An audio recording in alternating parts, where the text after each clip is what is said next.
मैं संजय सहनी, जिला मुजफ्फरपुर, बिहार, तमाम श्रोताओं को नमस्कार करता हूँ।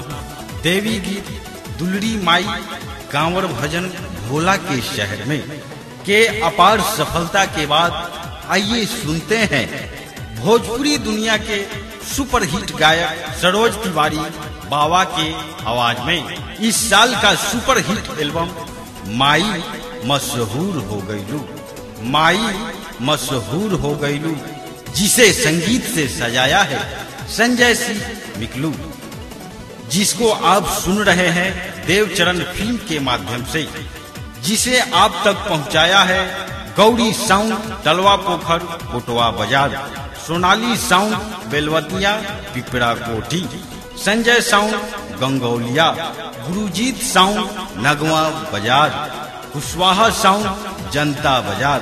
स्टेज शो के लिए संपर्क करें 9955659130।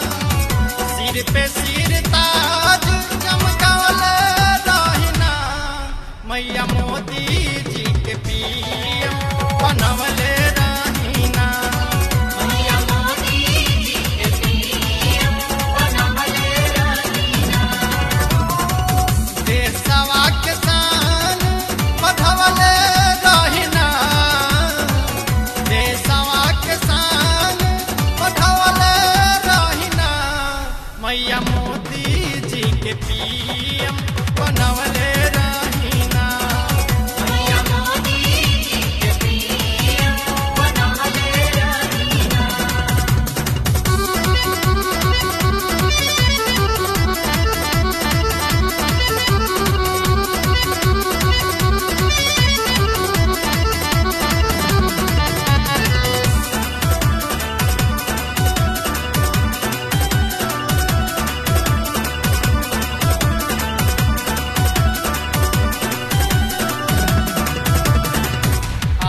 गईले मोदी जी के नया सरकार हो, सस्ते में दिया ना जली चौधी फल अनार हो,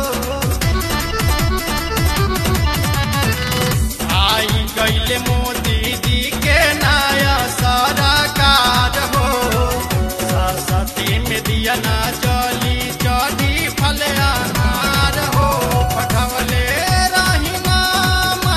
पढ़वले रहीना, पढ़वले रहीना, माई पढ़वले रहीना, मैया मोदी के मर्यादा पढ़वले रहीना, मैया मोदी के मर्यादा पढ़वले रहीना।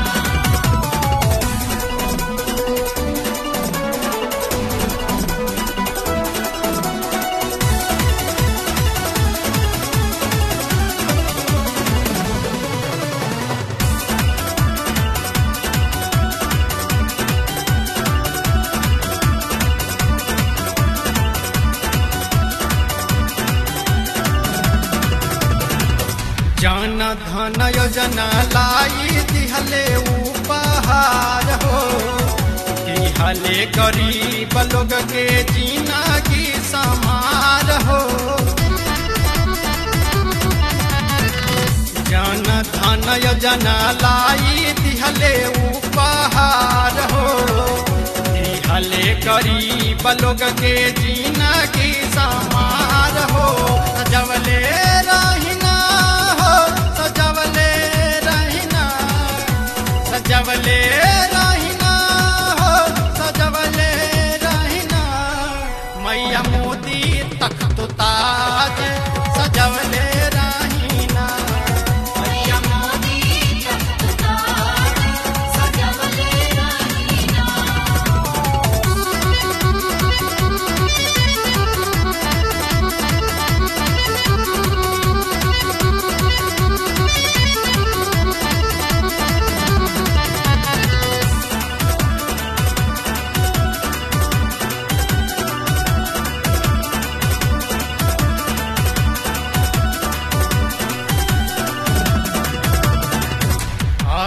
ऐसान पीएम देखी गईले जगलू भाई, जब से जापान में गीता दिले थमाई। ऐसान पीएम देखी गईले जगलू भाई, जब से जापान में गीता दिले थमाई।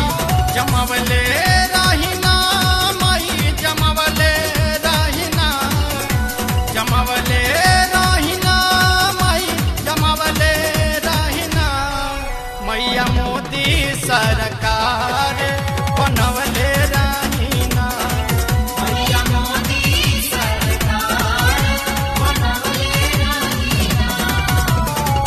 सिर पे सिर ताज चमकावले रहिना, सिर पे सिर ताज चमकावले रहिना, मैया मोदी जी के पीएम बनवले रहिना, मैया मोदी सरकार बनवले रहिना।